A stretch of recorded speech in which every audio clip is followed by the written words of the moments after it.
Gynoecium. It is the innermost whorl of the flower. It is an essential whorl. It contains female reproductive organ called as carpel or a megasporophyll. The carpel consists of three parts: ovary, style and stigma. The ovary is the basal swollen part and contains one or more small bodies called as ovules.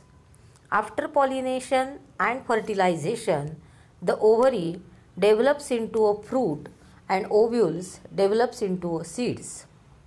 Style.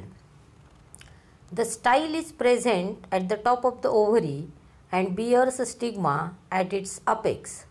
The style of the carpel is a long tube that connects the stigma to the ovary. The elongated style raises the stigma, which facilitates pollination. Stigma, it is the topmost part of the carpel and it is a sticky receptive spot for the deposition of the pollen grains during pollination. Basal swollen part, that is the ovary. Ovary wall and the ovules are seen. Then long elongated tube, that is the style, and again expanded part at the tip of the style, that is the stigma. So the ovary, style and the stigma are the three major parts of the carpel. The carpel is a female reproductive organ. After pollination and the fertilization,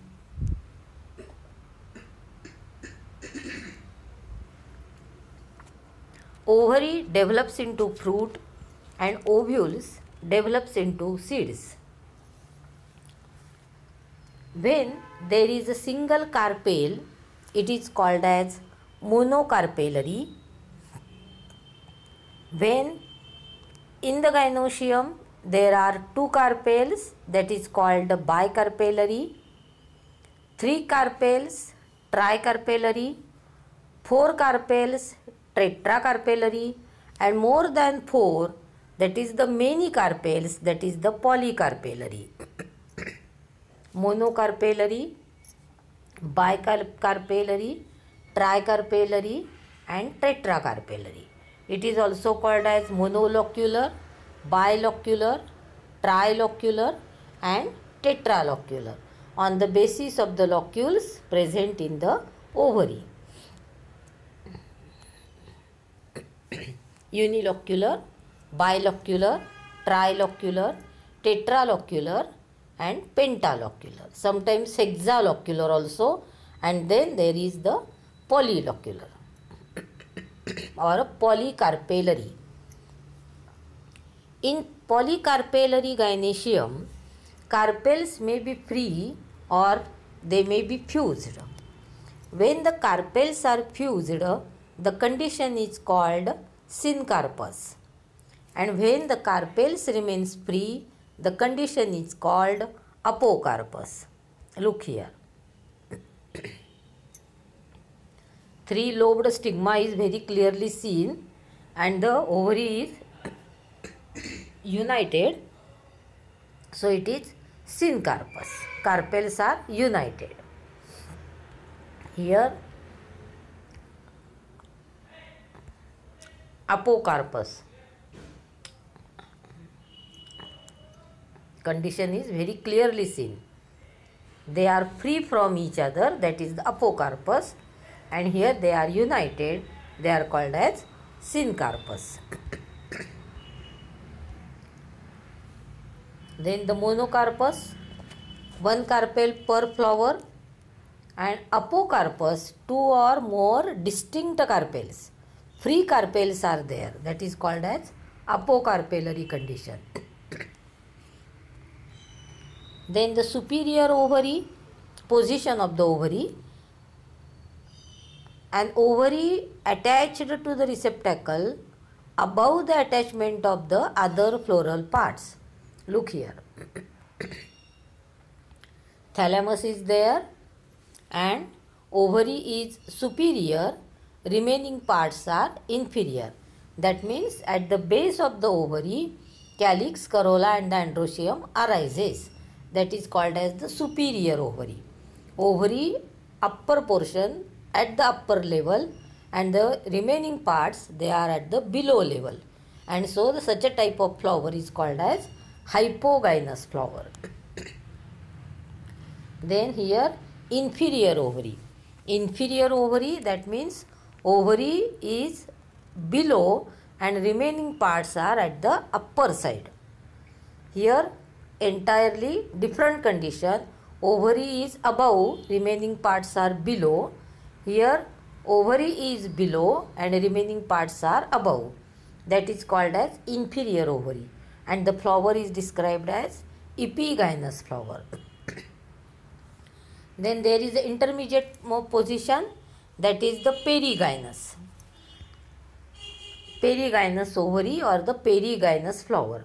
Here calyx, corolla and the androecium are at the rim of the cup or at the side of the cup. Half inferior and the half superior ovary is there, and so that is called as perigynous. Flower is described as the perigynous flower. Inferior ovary, an ovary lies below the attachment of the floral parts, it is inferior. And perigynous, a flower in which the sepals and the petals and the stamens arise from the rim of the cup like hyphantheum, that is called as perigynous. Then the placentation. The mode of arrangement of the ovules in the ovary is called placentation. Ovules are attached to a soft tissue called as placenta. The mode of arrangement of the placenta, arrangement of the placentae in the ovary is called as placentation. Look here. Ovary wall is clearly seen, ovule is also there, monolocular ovary or the monocarpellary ovary, and placenta is very clear. Here in the bilocular, central portion is placenta, ovules are arranged. Then here in the center there is the placenta and the ovules are arranged. So on the basis of the arrangement of these placentae, there are the different types of the placentations. Monocarpellary. The ovary is monocarpellary, superior, unilocular, and placentae develops on a ventral suture. Ovules arise all along the length of the placenta. That is example P here.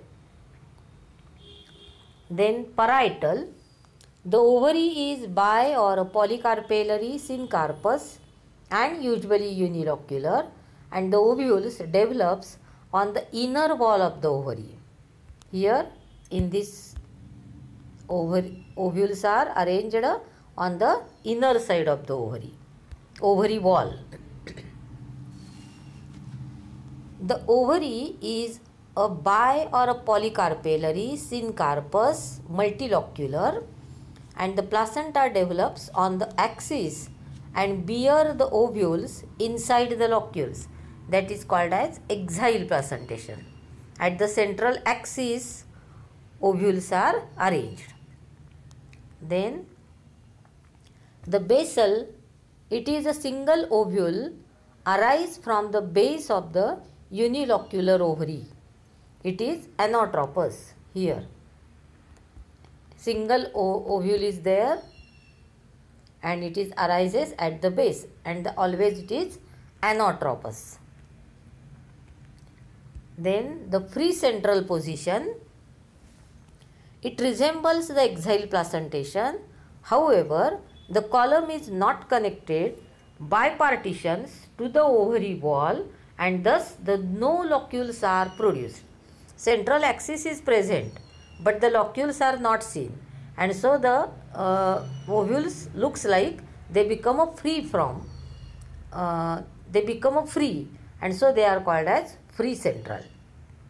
here marginal, then axile at the axis, here free central, and here parietal, inner wall. Here it is very clear, it is the ovules are attached to the inner wall of the ovary, and here it is a basal.